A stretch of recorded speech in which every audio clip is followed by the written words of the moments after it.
Major funding for these programs is made possible by grants from Chase Commercial Term Lending, New York Community Bank, Capital One Bank, Perfect Building Maintenance, M&T Bank, Customers Bank, Genova Burns, Terra CRG, Meridian Capital Group, Wyckoff Organization.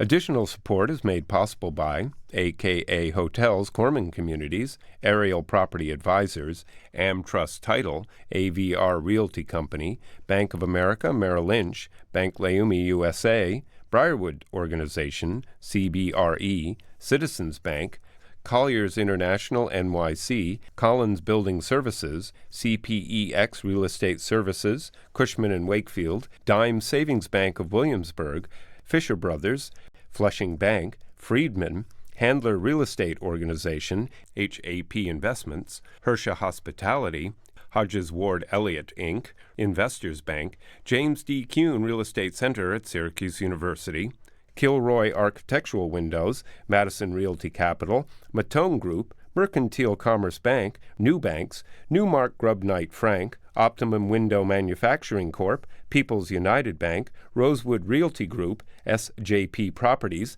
Sterling National Bank, Stonehenge Partners, TD Bank, The Continuum Company, the Moynihan Group, and these friends.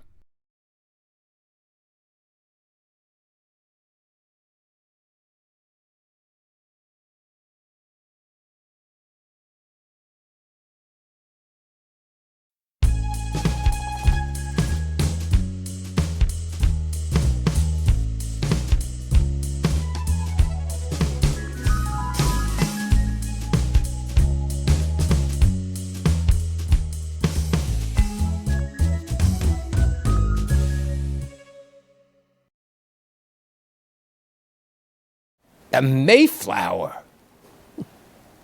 Pennsylvania, Russia, Lodz, I don't know, all these places. Denver, Colorado, Fair Lawn, New Jersey, Ridgewood, New Jersey, Sarah Lawrence College, the Concord? Nah, I'm going to get involved with real estate. I'm going to get an off-market type of products. I'm going to be unique.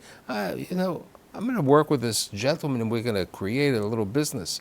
Not a little business, a business today that has over 120 people. One of the preeminent investment sales, capital markets, and retail investment companies around. I have Daun Paris, the president and CEO. Nice to see you, Michael. I alluded to the Mayflower, so tell me about that side of the family. The Mayflower was not part of our being even aware of it when I was growing up. When my grandmother on my mother's side passed, we went in her drawer and she had hidden a book that documented the family history from the 1600s. Did any of the cousins know anything? Nobody knew it. She had married into, she was a non-Jewish woman who married into a very proud Jewish family, and she was not embraced. And she was always sort of a bit of an outcast. And so where I think a lot of other families that were Christian might feel very proud of this was something that was never discussed. We didn't even know anything about it till she passed. So now let's talk about the other side of the two sides of the family. Let's get to the Paris side. Okay. Okay. The Paris side, my father's father grew up in Russia that eventually became Lodz, Poland. And my grandmother was from Warsaw. And they came over here married. They came to New York, and where they originally resided, the Bronx? They started out in the Bronx, and then they had a textile business that brought them to Covington, Pennsylvania. Any idea how Grandpa got involved in the silk stockings business? I have no idea, but the family was in that for many years, and in fact my father ended up going to Lowell Tech, thinking he was going to end up in that end of the business. Now, from the Bronx, they went to Covington, and then they went to Fair Lawn? Or then they went to Fair Lawn. They were involved with the founding of the first synagogue, one of the synagogues? Yep, they donated the land underneath the synagogue. They were a very active family in Fair Lawn. How'd your mother meet your father? My mother lived in Lowell, Mass, and she went to Lowell General. She was a nurse. She was studying to be a nurse.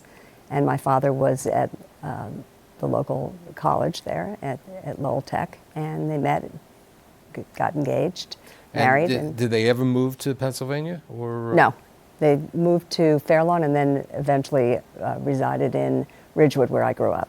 You were born in Denver, Colorado, when your father was in the Air Force. That's correct. Then they came back to Fair Lawn. Came back to Fair Lawn, and my father and his brother-in-law started a building company, and they built luxury homes in Rockland County. So now let's talk about their daughter. Where are you in the pecking order? Are you the first child? I'm the eldest, and I was a bit of a tomboy. And you like fishing. I liked fishing and all sports. I had 4 cousins that were male that did not like fishing, and my grandfather was thrilled to have someone to accompany him on all of his adventures, and that was me. So let's talk about the adventurous. So you went to public school. Went to public school. And then you told me you went to this interesting camp. Your parents wanted to send you to where? My parents, I was interested, I had taken dance as a young girl, and my parents were very intrigued by this camp called National Music Camp at Interlochen, Michigan. And they decided that sports camp was not for me. I was to be sent to National Music Camp, which I was there for 4 years, and I studied piano and dance. It was not a good fit. So then they let you go to a regular camp? They realized their mistake and sent me to Taconic, which was a sports camp that also had a performing arts component to it. So at least they were able to accomplish both sides Exactly. the mission over there. So then you went to public school, and then where'd you go to high school? Ridgewood High. Ridgewood High. Yep. Now, how did the young lady who was going to Ridgewood High decide to go to Sarah Lawrence College? I thought Sarah Lawrence was a wonderful mix of being able to pursue my interest in business. So I took economics and focused on that, but I also had a part of me that very much enjoyed dance and theater. So I was a performing arts third. So I did theater and I did economics. So did you ever have a desire to be in summer stock or to make it on Broadway? You know, for a very short period of time, but business really, I wanted to be in the midst of things in a way that I had decision-making power, and business seemed to be offering so that. in reality, very few people would realize that one of your first business endeavors was being a cocktail waitress at the Concord. How'd that happen? I needed to make some money. Had you gone to the Borscht Belt when you were growing up? Did your parents take My you? uncle, who was my father's partner, had worked as a waiter at the Concord, and he said to me, you want to make some money and have some fun? There's all these fantastic college kids that are going to be there. Why don't you see if you can get a job at the Concord? You had the roots of the New Jersey market, but you were not the traditional cocktail waitress at the Concord was not a Sarah Lawrence girl. Oh, that's not true. It was all college kids from some of the best schools in the country. And the defining thing was they were willing to work really hard and hustle and make money, and we had a good time together. So you did that for 1 year? I did that for 2 years. For 2 years.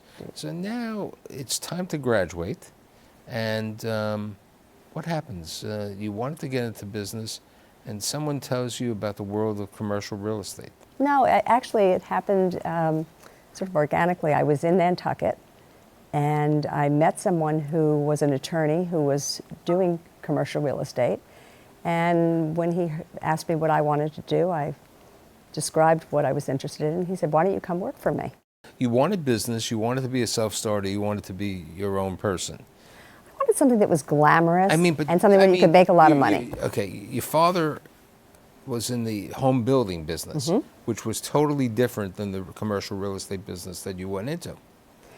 I never really made a connection between the two. I was interested in, at that point he was living in Texas. I wanted to be in a business where there wasn't any ceiling, where you could... But I don't want to say this. You were a woman going into the commercial real estate business when women really didn't have a job in that market. I never thought about that. I never paid attention to that. When I was in high school, I did karate and auto mechanics.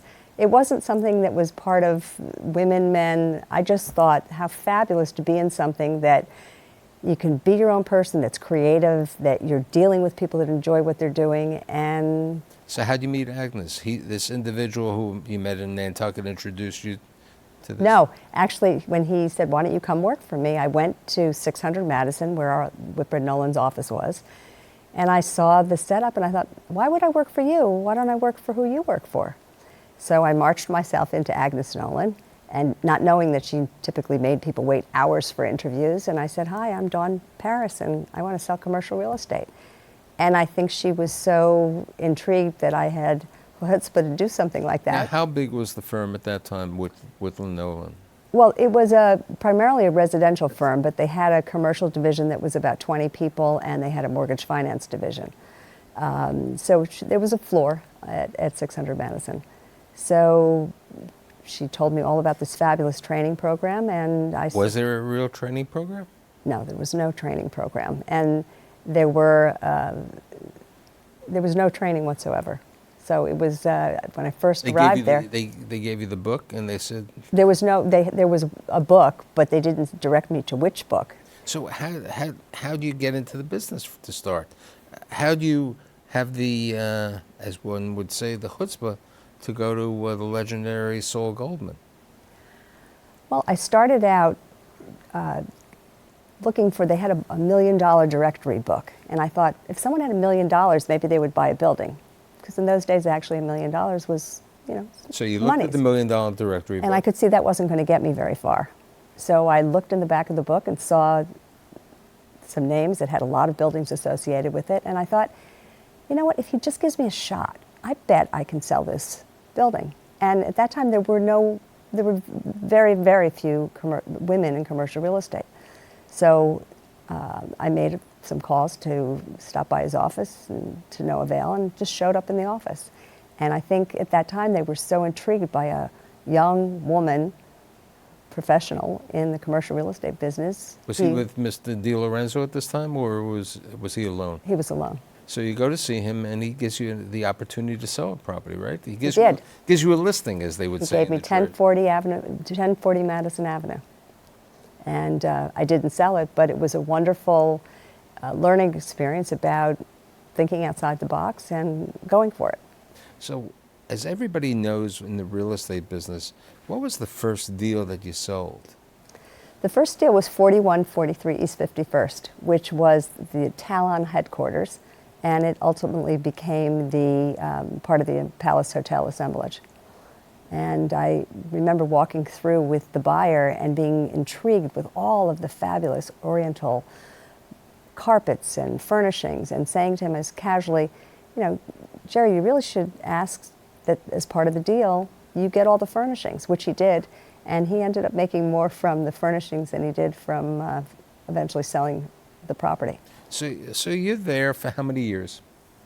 I was not there for very long. I was there for 2 years. Right. But during that period of time, you had the opportunity to meet this young attorney, correct? I did. It was very fortuitous. So how did you meet Peter? I met Peter because he was a law school friend of the gentleman that brought me in the business. Peter was doing tax law and saw how much James was making and thought, hey, this sounds like something I could be interested in. So when does Peter join Whitland?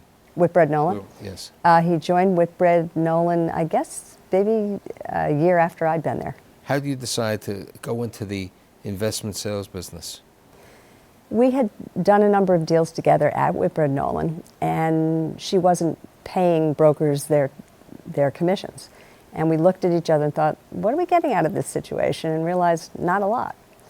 So we had an idea, and we thought, what if we could... How old are you at this time? I think I was 23. So the idea was this.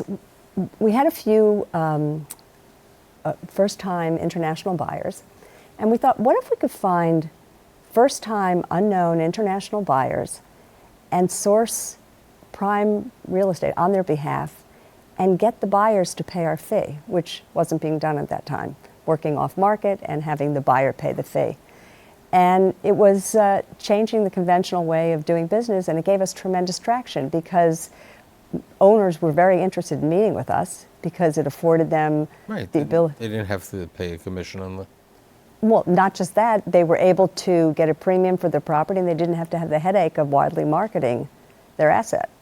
And it gave us a way of getting a foothold because we were able to fly under the radar and gain tremendous credibility by being able to do these very substantial So deals. I'm going to ask the first deal that you did at Eastern, but I want you to tell me how come you call the company Eastern Consolidated? So we were working with a group from the Arab Emirates, and they were very nervous about following these two young, unknown brokers and doing business with us. You don't want to call it Hauspurg, Paris, Hauspurg. Paris Properties? Right. No, I mean. No, we didn't. And Peter's dad was chairman of Con Edison at the time, and we wanted to sound like we'd been around for a really long time. But if you could have told them the history of the family, you had been around since the Mayflower, but right. Didn't know that. So we came up with Eastern Consolidated because it sounded very substantial and sounded like we'd been around for a long time. So how did the first deal? So you had represented the Arab Emirates, you were saying. So we sold them the Lowell Hotel, and the ownership was a Jewish prominent family, and the purchasers were the group from the Arab Emirates, and there was a lot of animosity between the two groups. And I had borrowed from a girlfriend $200 a week to stay in the business because I had no money, and we thought we lost the deal. Right. Now, you had told me that the girlfriend had lent you money before because When we started our business. Right. Because I had no operating capital. So she believed in me and believed I was going to be successful. So after the Lowell Hotel, what happens? Then you have another property which gives you an opportunity to move your office into a building. So the next deal was 11 East 44th Street. And again, on behalf of a group from the Middle East.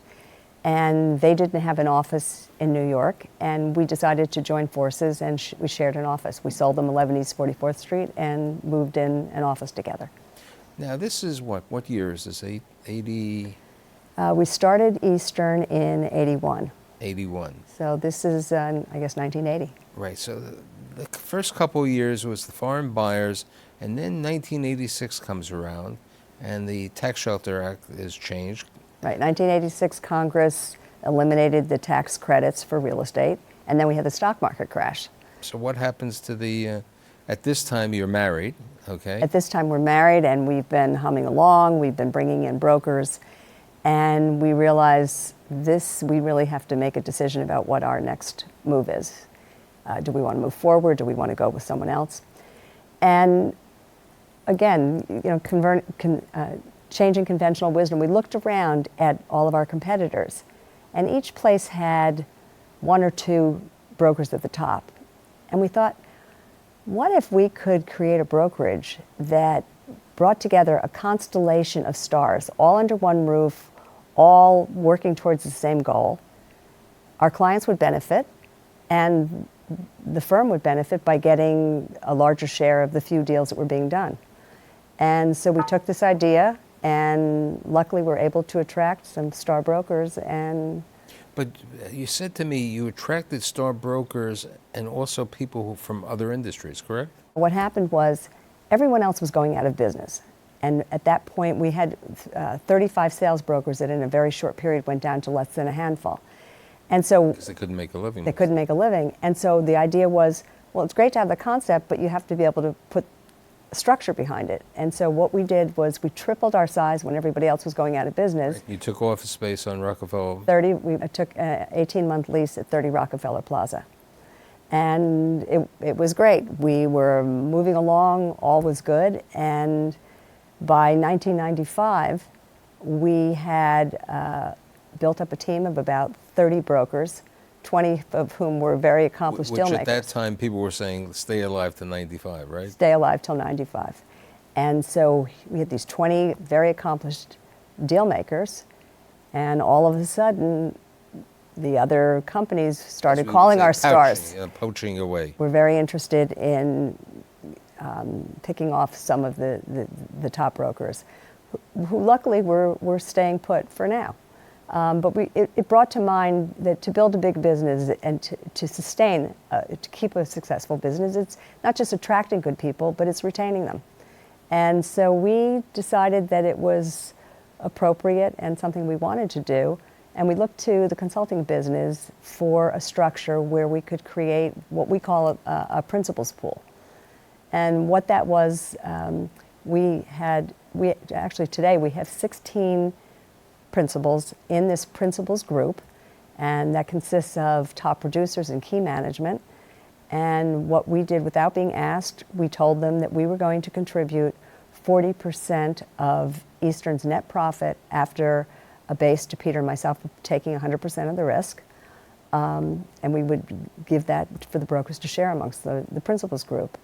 And I'm happy to say we've paid out millions of dollars to this group of people that were and today are still key to Eastern's success.